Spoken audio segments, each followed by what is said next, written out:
Bonjour tout le monde, je suis content de vous retrouver pour cette nouvelle saison d'Asterchef. Je suis Alexandre et aujourd'hui je vais vous présenter la recette de la tarte goyavier fraise avec un sablé breton au curcuma. Donc pour cette recette on aura besoin de curcuma, de beurre, de menthe, de farine, de sel, de levure chimique, du sucre, des jaunes d'œufs, du sucre et de la pectine une nouvelle fois, de la gélatine, du chocolat blanc, de la vanille, des goyaviers. Et bien sûr, du citron caviar à la fin pour rajouter une petite note d'acidulé sur la tarte. Vous êtes prêts? On va pouvoir commencer la recette avec le sablé breton. Pour cela, je vais prendre ma farine, je vais la mettre dans mon bol du batteur. Hop. Mon beurre, que je vais mettre également dans mon batteur. Hop. Et avec la feuille du batteur, on va venir mélanger l'ensemble pour faire un sablage. Donc pendant ce temps, on va pouvoir commencer à préparer nos feuilles de menthe. Donc une fois que votre mélange est prêt avec votre beurre et votre farine, on va pouvoir ajouter les autres ingrédients. Donc les autres ingrédients, ça va être le sucre, la levure chimique et le sel. Hop. Le curcuma bien évidemment. Donc le curcuma, pourquoi? Parce que ça me rappelle un petit peu le pâté créole. Donc là on va de nouveau remélanger. Donc une fois qu'on a une pâte à peu près homogène, on va pouvoir ajouter les œufs et la menthe. Les œufs, c'est important, il faut les mettre au fur et à mesure pour que ça vienne bien s'incorporer à la pâte.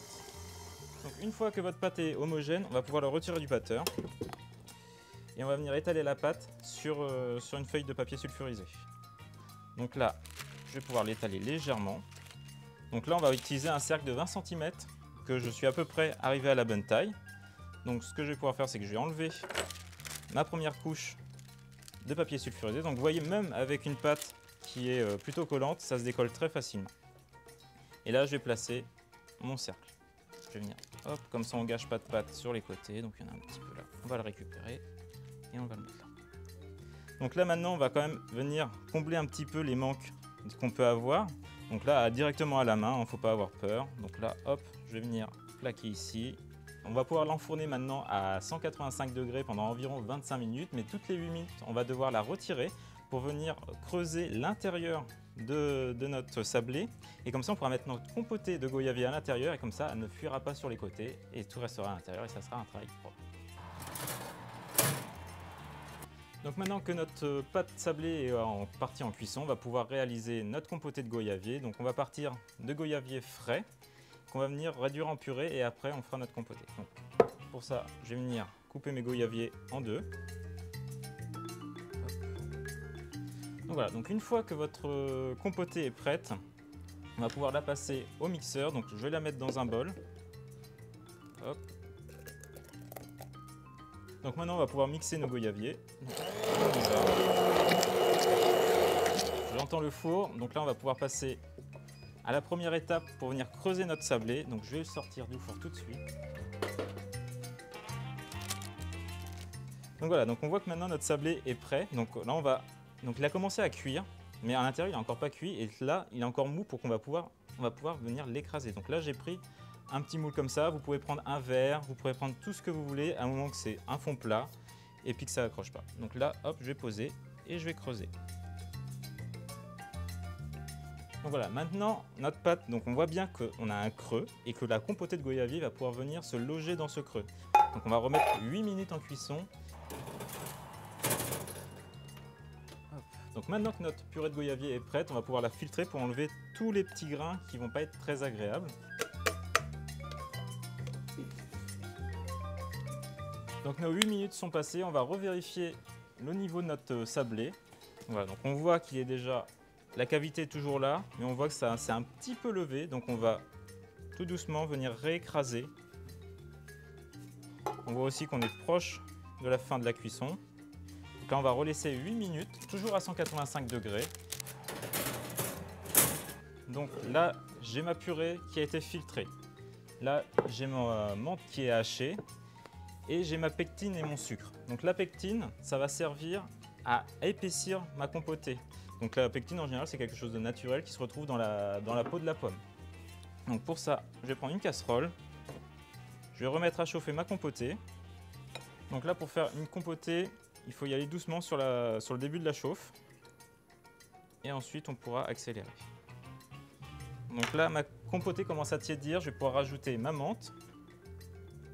Et ensuite, ma pectine. Donc là, on voit que la pectine est déjà bien mélangée avec le sucre. Il ne faut pas tout mettre d'un coup parce qu'on va avoir des problèmes, ça va faire des amas, ça va se coller dans la compotée et ça ne va pas être très agréable en bouche. Donc là, c'est pareil. Là, faut bien fouetter, enfin, faut bien mélanger plutôt. Et on va verser ce qu'on appelle en pluie, donc tout doucement, pour pas que ça fasse des amas de pectine. Une fois que toute votre pectine est versée, on va pouvoir accélérer la cuisson et aller jusqu'à ébullition de la compotée parce que la pectine va réagir à plus de 100 degrés. Donc maintenant notre fond de tarte est cuit, donc je vais le sortir du four. Et ben nickel, ça se démoule tout seul. Donc maintenant que notre fond de tarte est refroidi, on va pouvoir verser notre compotée. Donc la compotée aussi a commencé à refroidir, donc c'est tant mieux. Donc là hop, donc on voit déjà que la pectine a fait son effet, donc on voit déjà que la compotée est beaucoup plus ferme que tout à l'heure. Du coup maintenant on va pouvoir venir bien l'étaler sur l'ensemble de notre tarte. C'est prêt, on a déjà notre fond de tarte avec notre compotée dedans. Maintenant, il ne nous reste plus qu'à faire la ganache et qu'on viendra ensuite pocher dessus pour la décorer. Donc, on va pouvoir chauffer la moitié de la crème, donc une première partie de la crème qu'on va venir chauffer jusqu'à ébullition. Pendant ce temps, je vais prendre ma gousse de vanille, je vais la couper en deux. Hop. Donc, je vais venir avec le dos de mon couteau aplatir ma gousse.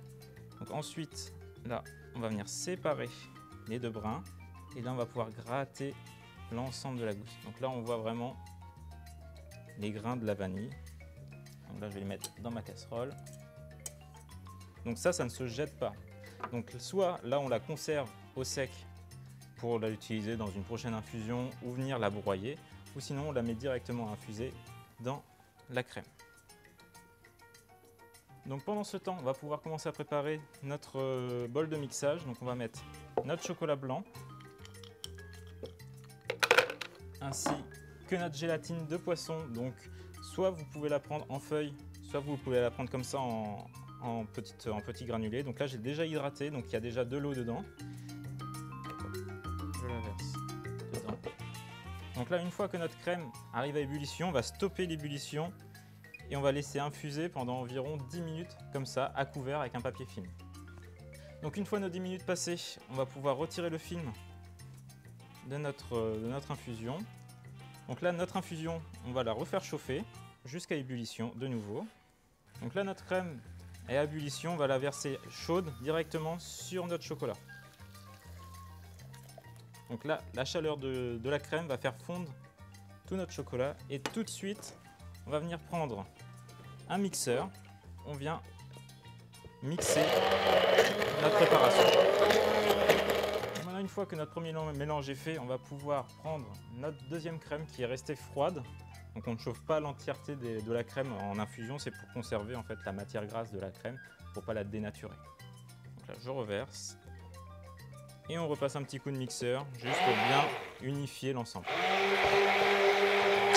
Voilà, notre ganache est prête, donc on va pouvoir la laisser refroidir toute une nuit au frigo. Donc moi j'en ai déjà une de prête, donc on va pouvoir passer directement au montage pour finaliser la tarte. Donc là je vais la mettre dans mon bol. Donc là on voit bien toutes les graines de vanille. On commence à mélanger doucement et on augmente la vitesse au fur et à mesure. Donc maintenant notre crème est prête, donc on va pouvoir venir pocher. Donc je vais mettre ma crème dans ma poche à douille. Hop. Donc là, on va pouvoir venir pocher sur notre tarte. Donc maintenant que notre tarte est pochée, on va pouvoir venir décorer avec du goyavier et des fraises. Donc là, je vais venir prendre une fraise et je vais venir la couper en quart. Et je vais venir la mettre hop, comme ça. Maintenant que toutes vos fraises sont placées, on va pouvoir venir zester un citron dessus. On pourra amener un petit peu de fraîcheur. Et on va venir rajouter un petit peu de citron caviar. Donc là, je vais le couper ici. Et il suffit de faire tourner. Donc, et pour finir, on va rajouter quelques petites fleurs. Donc là, j'ai choisi des œillets. Donc vous en avez des roses, des blanches. Donc ça, c'est vraiment comme vous le souhaitez. Donc on va venir en rajouter quelques-unes. Donc maintenant, la recette est terminée. Je vous invite à la reproduire chez vous et de vous régaler avec cette tarte. Et à très bientôt sur Aster Chef.